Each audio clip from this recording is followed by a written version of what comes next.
Eu, em primeiro lugar, acho que pouco tenho a acrescentar em termos de análise do quadro de retrocesso em que nós nos encontramos. Hoje pela manhã, o cenário internacional foi muito explicitado desse cenário, sobre esse retrocesso que acontece não só aqui no Brasil, mas na América Latina e no mundo. Foi também falado muita coisa em relação à influência disso no cenário nacional. E mesmo agora, os meus companheiros, o João Pedro e o Guilherme, também abordaram alguns aspectos importantíssimos do cenário de conjuntura nacional. Duas ou três palavras que eu não poderia deixar de mencionar acerca do que tem significado, o que significou o golpe no Brasil, para além do que já foi falado aqui, do retrocesso nos direitos sociais, trabalhistas, previdenciários e no papel do Estado. Basicamente, duas questões que eu julgo da maior importância. A primeira delas é um retrocesso brutal na soberania do povo brasileiro e do nosso país enquanto nação. Desde a entrega do pré-sal até a questão do leilão das terras, da possibilidade de terras serem vendidas para estrangeiros, mas principalmente na atitude subserviente do governo brasileiro e da diplomacia brasileira no cenário internacional, seja em relação ao Mercosul, seja em relação a um conjunto de temas que exigiriam que o Brasil tivesse no mundo um papel, como teve no tempo do presidente Lula e da presidenta Dilma, de uma política externa altiva e ativa, mas também e fundamentalmente uma política externa voltada para a construção da paz no mundo como um todo. E a segunda questão muito importante também, que está expresso agora no pacote de privatizações do governo Temer, mas que significa, na minha opinião, a pedra de toque em torno do qual e a razão pela qual o golpe foi dado no nosso país, que é reverter completamente o papel do Estado no crescimento, na economia e no nosso país, contraditando toda a recuperação histórica que foi feita nos governos do presidente Lula e da presidenta Dilma em relação ao papel do Estado, dos bancos públicos, não só no crescimento econômico, mas na distribuição de renda, na justiça social, e para que pudéssemos ter feito o grande processo de inclusão social, de inclusão de trabalhadoras do povo brasileiro num outro cenário econômico no nosso país. Essas duas coisas nos fazem pensar que o cenário, por isso é que o cenário nacional é um cenário que tem tudo a ver com a conjuntura internacional, porque a gente assiste mais ou menos a mesma coisa, só que aqui de uma maneira mais brutal, mais agressiva e mais veloz, o avanço do projeto neoliberal no mundo e na América Latina em especial. Não é à toa que os embates na América Latina têm adquirido o caráter de luta de vida ou morte que tem adquirido. Bom, nós do PT, como um partido que existe há 37 anos, esse ano fizemos 37 anos, depois do nosso congresso, que foi agora no mês de junho, em Brasília, nós nos colocamos, a partir das deliberações do nosso congresso, que elegeu a presidenta Gleisi, dois grandes desafios estratégicos que eu quero trazer aqui para compartilhar com vocês como elementos de análise, de conjuntura e de estratégia, para que, como disse o João Pedro, vocês possam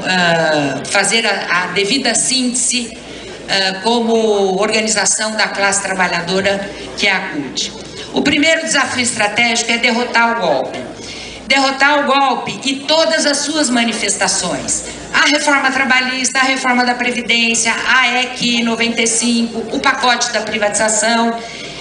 Eu sei que falar isso pode parecer como se fosse simplesmente um discurso e que está muito difícil, de fato, depois da derrota que nós tivemos na reforma trabalhista,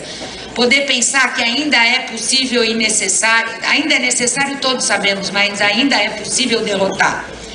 essas medidas e essas reformas. Hoje de manhã, o João Feliz falou uma coisa muito importante. Na época do Fernando Henrique, na época que eu estava na direção da CUT, ele tentou implementar a revogação do famoso artigo 618 da CLT. Ele conseguiu aprovar na Câmara, se não me engano, mas ele não conseguiu aprovar no Senado. Nós lutamos, teimamos, e naquela época também não pensa que era fácil enfrentar o governo Fernando Henrique com a reforma da Previdência, a tentativa de privatizou muitas coisas, tentou privatizar a Petrobras, o Banco do Brasil, não conseguiu naquela época. E nós lutamos. E em outro momento nós construímos a vitória em relação, por exemplo, ao 618. A Petrobras, no governo do presidente Lula, voltou a ser a operadora única da maior riqueza que o Brasil descobriu no subsolo, que foi a riqueza do petróleo do pré-sal, fruto da resistência daquela época e que redundou depois na possibilidade da gente eleger um governo comprometido com esse ideário que nós, na época, na CUT defendemos. Então, derrotar o golpe, resistir a essas reformas,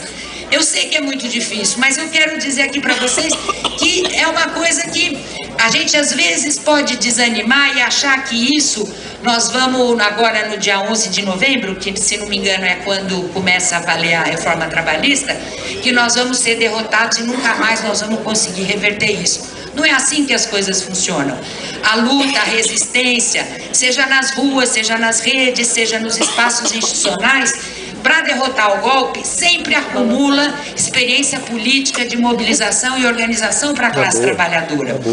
Por exemplo, hoje de manhã alguém falou, acho que foi o Samuel Pinheiro Guimarães, que hoje à tarde está tendo o lançamento de uma frente parlamentar em defesa da soberania do país lá na Assembleia Legislativa de Minas Gerais, e é uma frente nacional que é também um espaço de derrota, um espaço de mobilização, de denúncia e de resistência ao pacote da privação do Temer. Então, esse é o primeiro aspecto que eu queria trazer como uma diretriz em torno da qual nós do PT,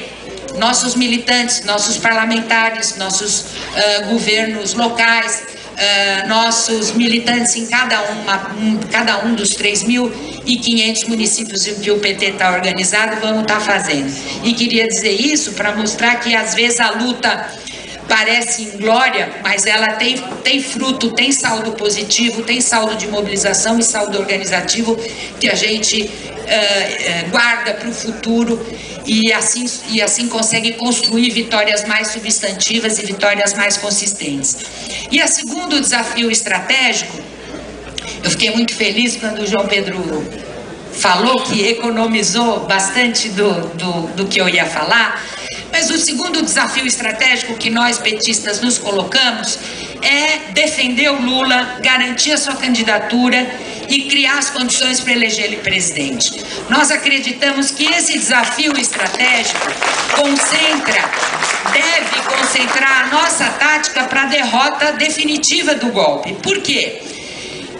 A burguesia e os golpistas centraram nisso e sabem que precisam inviabilizar a candidatura do Lula para poder fechar o golpe. O Lula tem dito isso nessa caravana no Nordeste, está bastante companheiros e companheiras que eu estou encontrando aqui. A gente se encontrou em Recife na semana passada. O Lula tem dito isso, que para fechar o golpe eles precisam impedir o Lula de ser candidato. E é por isso que deve ser o nosso objetivo estratégico, defender o Lula, garantir a possibilidade dele ser candidato e elegê-lo presidente. Porque exatamente para que não se confirme o plano que eles iniciaram quando tiraram a presidenta Dilma do poder em 2016. Mas, na verdade, desde 2014, recém-acabada a eleição, eles já começaram a trabalhar para destruir a companheira Dilma, o seu governo, para não deixá-la governar. É evidente que teve erros nossos como partido, como governo, mas também teve todo um plano arquitetado, e na minha opinião, como secretário internacional do PT, que vejo o cenário latino-americano, não foi só um plano que teve componentes nacionais. Essa tarefa de eleger o Lula, defender a possibilidade dele ser candidato e eleger, tem que ser um processo, uma tarefa que crie o próprio processo, condições de alteração na correlação de forças do nosso país, de tal maneira que a gente consiga eleger um governo que possa, primeiro, revogar os malfeitos do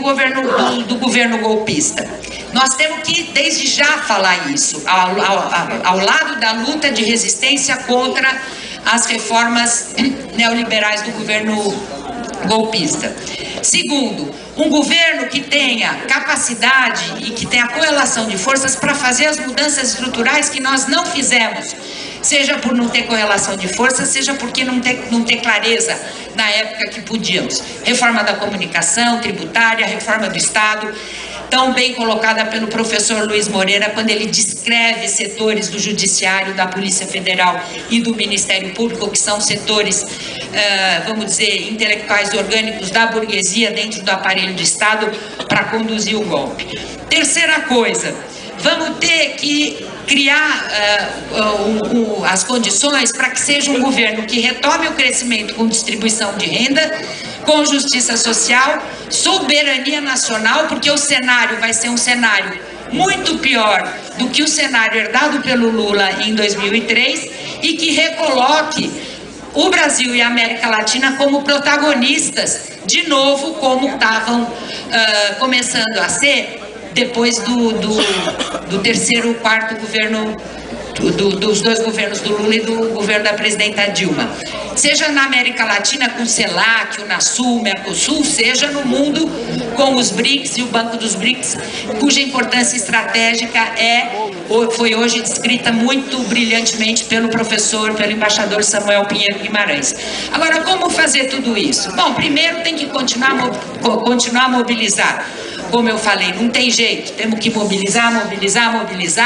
sabendo que muitas vezes vão ser maiores, outras vezes vão ser menores. Muitas vezes vão ser um 28 de abril, como foi que eu, como ex-sindicalista, eu nunca vi uma greve tão grande que nem a de 28 de abril, e quero parabenizar vocês, que foi uma baita de uma greve que foi feita nesse país.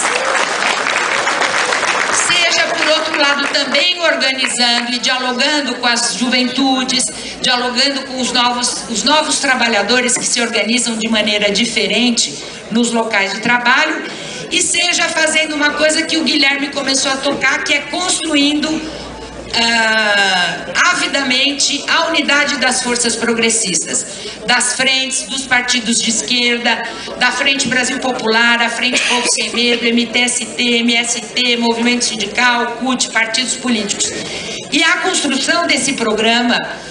a construção da unidade, ela passa fundamentalmente pela construção de um programa que consiga dar conta desses itens que eu mencionei, do crescimento com igualdade, com justiça social, com inserção soberana do nosso país na América Latina e no mundo. Retomar o projeto democrático popular iniciado por Lula, mas agora renovado numa nova conjuntura nacional e internacional, tendo que fazer frente aos desafios do atoleiro em que estão metendo o Brasil, os golpistas estão metendo o Brasil, e ao mesmo tempo também buscando atender a esses novos desafios mais complexos que estão postos. É na discussão programática que nós vamos construir a unidade, sem sectarismo, sem um achar que vale mais que o outro, mas é com a unidade, a construção programática em torno desses desafios, em torno desse sonho da classe trabalhadora que nós temos que construir. E para finalizar, eu queria dizer, como disse o João Pedro, o único líder histórico que tem trajetória de luta, trajetória de vida, seja como liderança sindical, popular, seja como estadista, para conduzir esse processo complexo que nós temos pela frente, é o Luiz Inácio Lula da Silva, é o nosso querido presidente Lula. Na caravana agora,